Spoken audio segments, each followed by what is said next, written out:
Et comme je n'adhérais pas, je sentais comme un appel là, au fond de moi, vers l'ufologie. Quand même, je ressentais ça, avec ses rêves et tout ça. Et comme je n'adhérais toujours pas, il s'est passé quelque chose d'extraordinaire. C'était un dimanche soir, où là, j'ai été, comment dire, ma conscience est sortie de mon corps, en fait.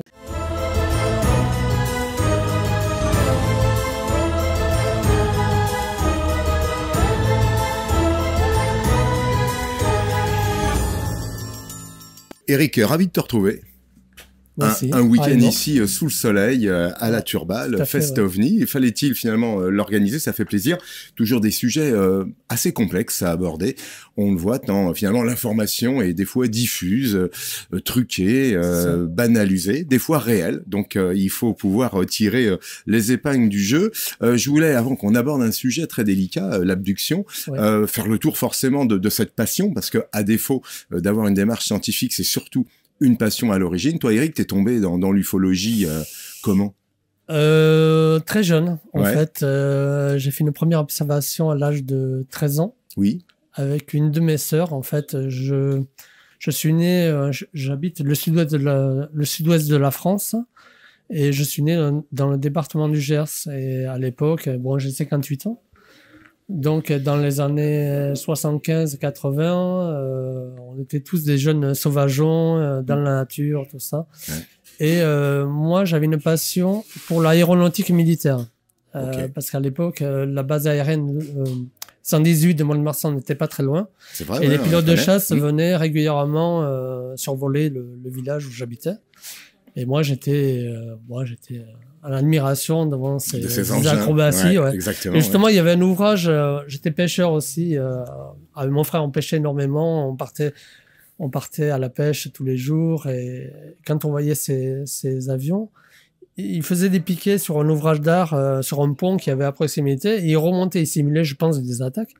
Et moi, je laissais la pêche pour regarder ça.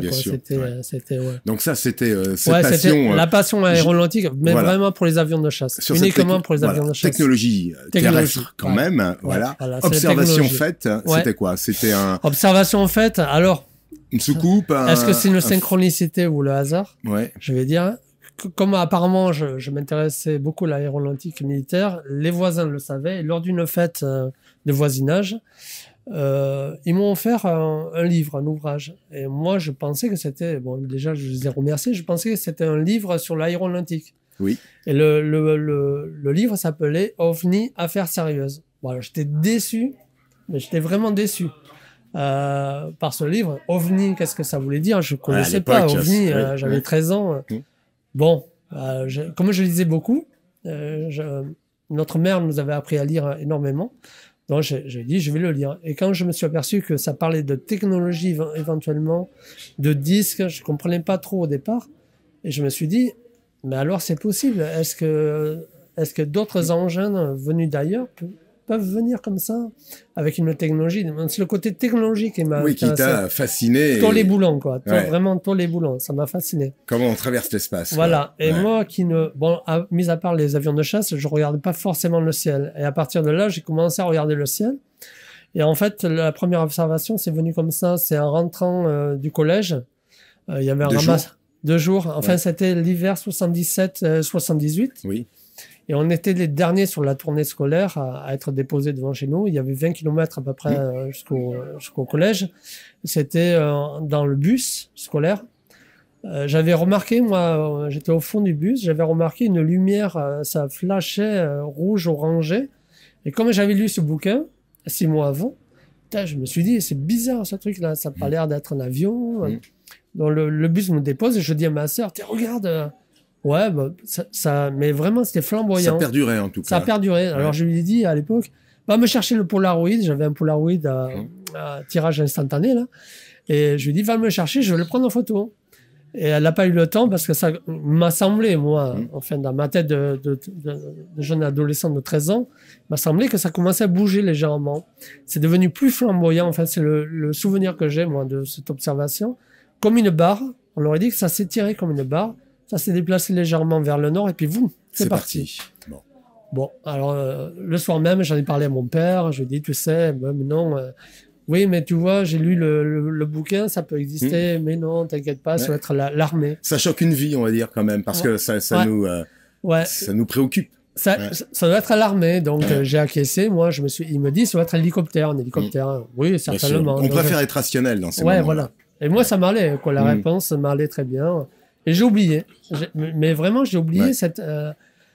C'était pourtant important pour moi, mais j'ai complètement oublié. Ça a duré quelques semaines, et au bout de quelques semaines, un camarade de classe a fait une observation, lui rapproché avec un disque flamboyant sur la rivière de l'Adour à proximité. Oui. Et là, ça a réveillé mon souvenir. Et le soir, j'ai dit à mon père, quand même, tu vois, Jean-Pierre, lui, il est très sérieux. C'est l'intello. Il a vu quelque chose. Ça l'a vraiment perturbé. Enfin, lui, il a eu une expérience assez incroyable. Et à partir de là, j'avais aussi un jeune oncle de 10 ans, mon aîné, qui lui aussi a fait une observation en rentrant un samedi soir, mais un peu éméché, quoi. Ils étaient un peu éméchés en voiture. Ils avaient été survolés par un engin qui a éclairé toute la route au passage. Ça a commencé à parler un peu, quoi. Et puis après, la vie a fait que j'ai complètement oublié. Je me suis dit, peut-être c'est de l'imagination, tout ça. Je me suis pas du tout intéressé. Et par contre, c'est le décès de ma mère. J'ai perdu ma mère jeune. Je me suis plutôt intéressé, moi, aux expériences de mort imminente. Voilà, tout ce qui était médiumnité. Je voulais avoir des réponses sur la mort après la vie. Voilà, j'étais curieux. C'est vrai que j'avais cet esprit curieux. T'as rejoint le MUFON après dans ta vie très tardivement. Très tard, parce que j'ai fait ma vie professionnelle, familiale et tout ça. Et puis un jour, en 2018 exactement, j'ai commencé à faire des rêves. Mais vraiment, c'était sans arrêt. Des armadas de vaisseaux dans mes rêves. On me parlait, mais j'étais subjugué par ce que je voyais. Mais ça reste pour toi du rêve. Ouais, mais ça restait du rêve. C'était mais pas quand de la même, connexion. ça me perturbait. Oui, de beaux rêves, mais... Ouais, parce que c'était pas que l'ufologie, c'était aussi comment sortir de son corps physique. Je savais comment on pouvait sortir de son corps physique, faire des voyages astraux.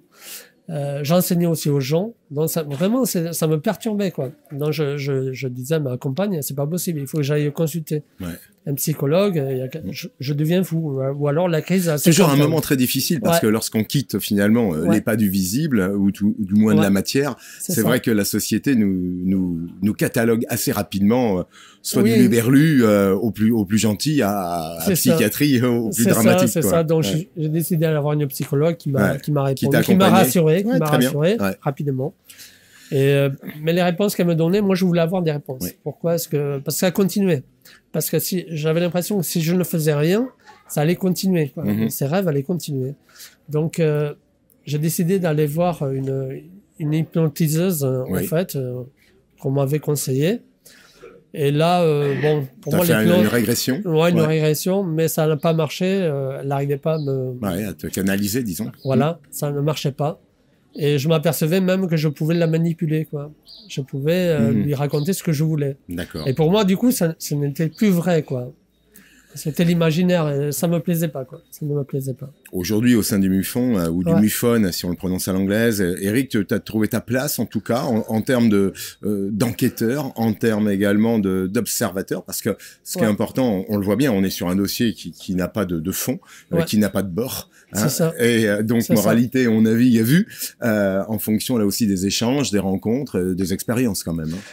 Oui, alors avant d'arriver au MUFON, parce qu'il y a tout un cheminement comme ça, on va dire, initiatique quelque part. Parce que pour moi, c'était initiatique. Je me suis aperçu après. Je le comprends, Je me suis aperçu après, en fait, que comme je suis allé voir une médium aussi derrière qui m'a dit, là, je vois des choses, je perçois un avenir. T'as bougé l'armada, toi. Ouais, j'ai bougé l'armada parce que je voulais des réponses. Ouais, bien sûr. Comme j'ai une approche, moi, rationnelle, je voulais pas qu'on me raconte des histoires. Moi, j'étais pas là pour Et le médium, alors, le constat? La médium m'a dit, je te vois changer le travail. Je la connaissais, la médium. Et vraiment... radicalement. Alors moi, je suis concepteur topographe dans un bureau d'études d'ingénierie. Oui, bon, c'est sérieux, ça. Ouais, en génie civil, du génie civil. Donc c'est très carré. Ah oui. Voilà, c'est mathématiques. Un angle est un angle, une courbe est une courbe. La conception, le dessin. Alors moi, il me faut des lignes directes, carrées, tracées, tout ça. Et comme je n'adhérais pas, je sentais comme un appel là, au fond de moi, vers l'ufologie. Quand même, je ressentais ça, avec ses rêves et tout ça. Et comme je n'adhérais toujours pas, il s'est passé quelque chose d'extraordinaire. C'était un dimanche soir, où là, j'ai été, ma conscience est sorti de mon corps, en fait. Et ça se passe comment, ça? C'est comme un évanouissement, comme un... Non, même pas. Même pas. Alors, je vais vous raconter, c'était un dimanche soir, c'était en 2018. Et j'étais en train de débarrasser la table. Après avoir dîné avec ma compagne, on débarrassait la table tranquillement. Et je regardais les actualités du soir sur TF1, tout bêtement. Et il y avait encore les attentats islamistes sur Paris. Et un individu avait poignardé, avait tué comme ça, pour le plaisir. Enfin, pour le plaisir, pour ses convictions, on va dire. Voilà. Donc, ça m'avait heurté, mais je me disais, mais pourquoi tant de violence? Et à partir de là, tout s'est effacé, tout mon environnement s'est effacé. J'étais debout, comme ça. Tout s'est effacé. Ma maison, ma compagne, plus rien n'existait. Je me suis retrouvé projeté, je vais dire projeté quelque part. Derrière une paroi, derrière une paroi translucide. Voilà, moi je l'ai interprété comme ça. À l'intérieur, derrière la paroi, j'observais en fait deux êtres qui regardaient sur un écran, un grand écran, exactement ce que je voyais aux informations de TF1. Mais deux êtres humains, deux êtres... Non, c'est pas humain, quoi. Assez grand, deux êtres. Humanoïdes quand même, formés de jambes et de... Comme on décrit un peu les grilles maintenant, ces êtres-là. Et regardez, j'étais surpris parce qu'ils regardaient exactement la même chose. Même, je comprenais pas. Déjà, le temps que je réalise où j'étais et comment... Il y en avait un être qui était plus proche de moi. Il a tourné son regard vers moi. Il s'est retourné comme ça. Il m'a envoyé un message télépathique, direct comme ça, brut, en me disant qu'il n'avait aucune empathie, pour les humains terrestres, qu'ils étaient là depuis si longtemps, qu'on ne progressait pas, qu'ils ne comprenaient pas cette violence que l'on avait en nous. Et qui ne souhaitait pas rester. Le message était lancé mais direct, et tu l'as reçu, le message. Je l'ai bien reçu. Ouais. Et là, hop, à nouveau, je me suis retrouvé. Je te coupe un instant. Est-ce que là, il y a eu une interférence et une incompréhension temporelle? C'est-à-dire, est-ce que cette évaporation qui aurait pu durer, j'irais quelques secondes ou quelques minutes. C'est quelques secondes, c'est pas des minutes. Voilà, c'est pour autant dizaine de secondes, peut-être maximum. Une heure de sentiment de voyage ou une demi-heure. Il y a non, j'ai pas eu fulgurance aussi dans le voyage. Voilà, je l'ai pris comme ça, ce message, et quoi dire et quoi faire, parce que je pouvais pas en parler à ma compagne, c'est pas possible. Et là, je me suis dit, là, il faut absolument que je m'engage, parce que on aurait dit ça a été le déclic. On aurait dit que comme je ne le voulais pas, je ne souhaitais pas m'engager, faire des enquêtes, parce que bon, ça prend le week-end, les temps de loisirs. Après, la famille, je suis moins présent pour la famille. Oui, bien sûr. Ouais. Je ne voulais pas. C'est chronophage. Voilà, c'est chronophage. Justement, on est là aussi pour parler d'abduction au sein du MUFON. Et on comprend que c'est vrai qu'il y a deux types d'abduction. Il y a celle qui pourrait être physique, c'est-à-dire que le corps est dans la soucoupe, on va dire, je banalise, où l'esprit, en tout cas, est invité, à l'instar de ta propre expérience, à rentrer finalement en un lieu, un espace, qui pourrait être finalement une soucoupe, un ovni, que sais-je. Mais je ne sais pas ce que c'était. On ne sait pas. L'abduction, aujourd'hui, c'est ça, elle a ces deux voies, elle est soit physique, ou éthérique un peu, ou énergétique, psychique, ce que vous voulez mettre sur ce mot. Oui, tout à fait. Pour autant, la force est égale, enfin peut-être pas. Je trouve que si on est abducté physiquement, c'est plus c'est chaud, quoi. Oui, c'est plus. On a des grands cas d'abduction. Alors je vais le citer, c'est pas forcément un plaisir, mais c'est Raël qui finalement dans ses écrits de 73 ou dans ses eaux-là évoquait son abduction sur les monts d'Auvergne là. Lui c'était physique, il était vraiment monté dans la soucoupe, quoi. Moi j'ai eu des cas après par la suite, parce que suite à ça, bon bien sûr j'ai regardé Hangar 1 qui avait été fait par le MUFON, la série documentaire là, et je me suis dit il faut que j'aille vers le MUFON, parce que je comprenais que le MUFON était capable de gérer tous ces éléments, l'abduction, les ombres noires, mais aussi les enquêtes sérieuses, tout ça. Donc j'ai dit, je trouverais rien qui ressemble à ça en France. Du moins, je ne connaissais pas, je ne connaissais rien, moi, l'ufologie. Donc j'ai débuté comme ça. Donc je suis rentré au MUFON en 2019, dans l'ancienne direction. Jeannie Charlot a repris le flambeau en 2020. Et en 2021, elle m'a demandé, parce qu'elle s'occupait déjà des expérienceurs, ce qu'on appelle expérienceurs, ce sont les personnes abductées ou enlevées, dites, entre parenthèses, il faut prendre ça au conditionnel, dites abductées ou contactées. Et comme il y avait énormément de cas qui étaient donnés par les Américains sur des cas européens sur le continent, Elle m'a dit, il faut absolument que tu viennes me rejoindre. J'ai proposé ta candidature d'IRT et c'est parti comme ça. Et maintenant, on est 4 personnes. Parce que si on revient sur les abductions, il y a eu aussi des cas un peu bizarres de bovins. Mutilation animale. Oui, on a entendu ça sur les expérimentations, je dirais, extraterrestres, qui, sur le monde animal ou sur Alors des humains. Ouais, déjà, moi, le mot extraterrestre... Enfin, quand je dis extraterrestre... je n'emploie jamais ce mot. Parce quel que est le pour bon moi, mot, ce n'est pas forcément extraterrestre. Je ne sais pas ce que c'est. Ils peuvent être sur Terre aussi, on cohabite, quoi. Ouais, et puis au début, moi, dans mes enquêtes, moi, j'avais une approche très tôle-et-boulon, quoi. Oui. Moi, c'était technologie, tôle-et-boulon. J'entends. Voilà. Moins aujourd'hui? Beaucoup moins. Ah ouais, même, parce qu'il y a un courant... Je veux dire, c'est tôle-et-boulon, mais ce n'est pas que tôle-et-boulon. Ça peut être des fois, par moments, tôle-et-boulon. Quand ça traverse notre réalité, il est normal qu'on prenne ça comme objet volant non identifié. Mais le terme de pan, le phénomène est plus adapté. Pour moi, il est venu modifier. C'est vrai que on fait un petit pas de côté parce que finalement, il y a eu un schisme entre le tôle-et-boulon que tu as évoqué, ce qu'on appelle aujourd'hui les galactiques, qui arrivent à se connecter à différents niveaux cosmiques parce qu'ils sont amis avec finalement des sœurs ou des frères. Et c'est vrai que bon nombre de civilisations cohabiteraient. Je trouve qu'il y en a beaucoup pour ma part, mais enfin, cela dit, c'est comme ça. Il y a peut-être un phénomène qui est un peu de l'ordre aussi du délire. C'est ça, il faut faire attention. Oui, il faut faire attention. Je ne dis pas que c'est tout délire, parce que le fait d'être en contact permanent avec les abductés, les témoignages comme ça, on peut en avoir des extraordinaires témoignages. Mais en général, contrairement à ce que l'on croit, on tombe sur des personnes qui sont très rationnelles, même chez les abductés, qui ont besoin de comprendre avec justement un enquêteur de terrain, parce que je suis enquêteur de terrain au départ. Oui, mais c'est important ce qu'on dit. Ils ont besoin de rationalité, ils ont besoin d'ancrage, ça on le constate, pour essayer de comprendre à quoi ils ont affaire, parce que voilà. On a un double sentiment, je te coupe pour nourrir notre échange, c'est que finalement dans nos vertes années, les gens étaient envoûtés, possédés, une démonologie qui était finalement présente. J'ai trouvé qu'en tout cas médiatiquement parlant, elle s'est estompée au profit justement d'abductés, de gens qui sont aujourd'hui dits galactiques et qui rencontrent finalement des êtres suprêmes. Alors vérité. Théorie du complot, je sais plus où situer le curseur. Je ne suis pas du tout théorie du complot. D'accord. Ça m'intéresse absolument pas. Donc on est réellement pour toi sur des faits tangibles. Oui. En tout cas, les témoignages moi j'ai eu un témoignage physique d'abduction physique, c'est-à-dire que la personne s'est vue léviter. Elle a été réveillée. Elle s'est endormie d'un coup le soir. Elle avait une soirée. C'est une personne qui ne boit pas, qui ne fume pas, qui a une vie très saine. Et elle a eu besoin de partir se coucher, quoi. Mais comme ça, instantanément. On est parti se coucher, vers 2h du matin, elle a été réveillée. Et elle a vu une lumière bleutée, blanche dans sa chambre. Je ne comprenais pas, surtout qu'elle était à proximité d'une gendarmerie. Elle a pensé aux gendarmes, quoi, en fait. Non, elle a vu se dessiner une forme dans la pièce et ce qu'on appelle un personnage... qui ressemble à ce qu'on appelle des grilles, quoi, un grand gris, qui lui dit « Tu vas venir avec nous maintenant ». Je ne comprenais pas ce qui se passait, quoi. Et elle s'est sentie léviter, soulevée du lit, et trembler. Son corps vibrait dans tous les sens, quoi. Elle m'a dit « Ça vibrait dans tous les sens ».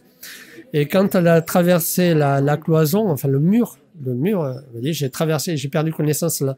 Elle m'a dit « J'ai eu le temps de regarder derrière, il n'y avait plus mon corps dans le lit ». Donc pour elle, c'est son corps physique. Au moins, cette fois-là, c'est son corps physique. Après, elle a dû être abductée plusieurs fois, mais vraiment, physiquement, c'est le cas qui l'a le plus marqué, quoi. Et j'évoque ça parce que c'est vrai que prendre soin des gens abductés, on voit la difficulté que l'on peut avoir déjà à avouer ce sentiment d'être abducté. En corrélation aussi, je dirais, avec la richesse de nos cerveaux, je dirais, dynamisés par le cinéma.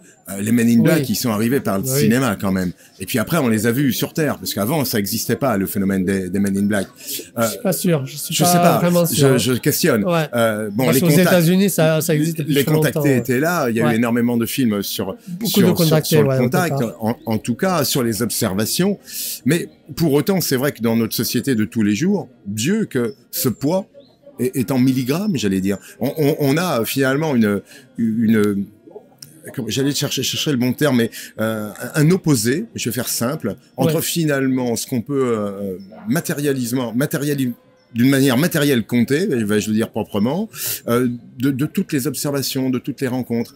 Il y a vraiment un phénomène de quantité opposée qui est compliqué à chacun pour se dire, voilà, on est dans une réalité.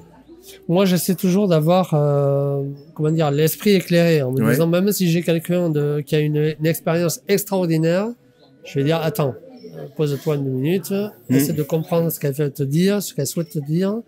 Mais j'ai toujours cette rationalité, moi, derrière, qui me pousse à être prudent dans ce que j'entends, quoi. Parce que c'est vrai que la quête nous amène au rêve.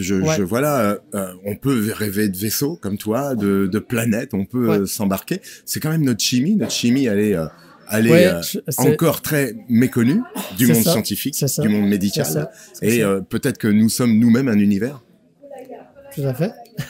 Je suis d'accord avec toi à ce propos, Non, mais pour ma part, c'est passionnant, quoi. Surtout l'approche avec les abductés. Pour moi, ça a été... Bon, je ne dis pas, j'ai aussi subi des chocs ontologiques. Même si j'étais très ouvert à ça, au départ, ce que j'entendais, ça me choquait, quoi. Ça me choquait. Je me disais, mais alors, c'est quoi? Ils viennent, entre guillemets, ils sont là pour nous faire quoi, des expériences génétiques. On est quoi, du bétail. Ils auraient eu le temps de le faire depuis les milliers d'années où apparemment ils sont avec nous. Est-ce que derrière, est-ce qu'ils nous montrent juste une facette? Est-ce que c'est leur manière de nous montrer une facette que l'on puisse comprendre nous à notre niveau? Je ne sais pas vraiment. Mais ce qui est sûr, c'est qu'à partir de cette année, on travaille aussi. Nous, jusqu'à présent, ce qu'on faisait, on aiguillait ensuite les abductés, les personnes enlevées, vers le Cerveau France. Oui. Avec, on a eu des échanges, bien sûr, avec Myriam Elmire, Isabelle ou Bérangère, par exemple. Et nous, chaque fois, on adressait les abductés, on leur disait, nous, on peut pas vous accompagner plus loin, mais vous avez une structure qui existe en France, qui est une belle structure, ils font un travail formidable. Voilà. Et par moment, on avait des retours de ces personnes-là. Et alors, comment ça se passait? Ça s'est bien passé pour vous? Mais non, j'ai jamais fait la démarche. Alors, il y a eu... C'est compliqué. Ils voulaient y aller, mais de refaire contact avec une personne, même s'ils avaient confiance, parce que c'est nous qui les dirigeons vers ça. Justement, on chemine, Eric, on n'y arrivera pas au bout de ce chemin, mais en tout cas, on va essayer de l'éclairer sur la partie qui nous a motivés ce matin. Est-ce qu'on a une compilation aujourd'hui au sein du MUFON, exhaustive ou non, mais en tout cas de tous ces cas d'abduction français pour partie, et puis je dirais étrangers pour le reste. Alors il faut savoir que nous, on travaille avec une base de données internationale, le MUFON, voilà. Et toute la partie IRT, c'est-à-dire expérienceur, ça nous est attribué, si vous voulez, par la direction mère, la direction américaine. Bien sûr, Ils nous contactent, ils nous disent, voilà un cas. Alors, ça peut être en France, mais ça peut être en Italie, en Espagne, au Portugal, dans tous les pays d'Europe. Hein. Ils nous confient le suivi de ces abductés, en fait. Et il faut savoir qu'à peu près, nous, en 2 ans et demi, on a suivi 90 personnes à peu près. Quand même, 90 personnes. Maintenant, 4 personnes. On est 4 IRT en France. On a suivi 90 personnes. Et il faut savoir aussi que ce n'est pas comme une enquête. Ce n'est jamais terminé. Déjà, il n'y a pas d'enquête proprement dite. C'est un accompagnement humaniste, on va dire. On va le prendre comme ça. Bien sûr, je l'entends. C'est fraternel, c'est plutôt la bienveillance et la compassion, ça fait du bien, l'empathie. Et l'empathie. On est là. Même si l'enquêteur est sous-jacent, on n'est pas là pour enquêter. Ah oui, qu'est-ce qui s'est passé? Racontez-moi, je veux savoir. Non, pas du tout.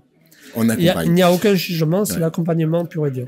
Justement, pour terminer ce bout de chemin, est-ce qu'on aurait, sans citer de nom et de lieu, mais j'irais entre quelques mots un cas qu'on peut évoquer d'une abduction, je dirais très très singulière? Oui, je pense immédiatement à une dame qui est devenue depuis une copine, voire une amie maintenant, parce qu'elle a une vie extraordinaire. Quand on entend les récits des galactiques, je veux dire, son récit à elle, il est énorme, énormissime. Donc je pense à elle, à Fabienne, que je salue. Mais donc elle a été abductée. Elle a rencontré abductée toute jeune, avec des expériences d'abduction, mais pas que.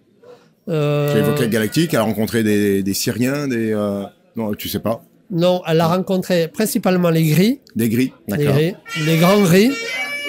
Les fameux techniciens, on va dire, et les petits gris. C'est pas eux qu'on entend, là. Non, c'est pas eux qu'on entend. C'est sympa, mais c'est pas eux. Ouais.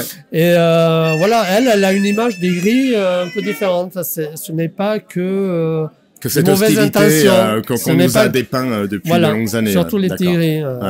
Elle est consciente qu'on peut lui faire croire un peu n'importe quoi, qu'ils sont capables de lui faire croire ce qu'ils veulent.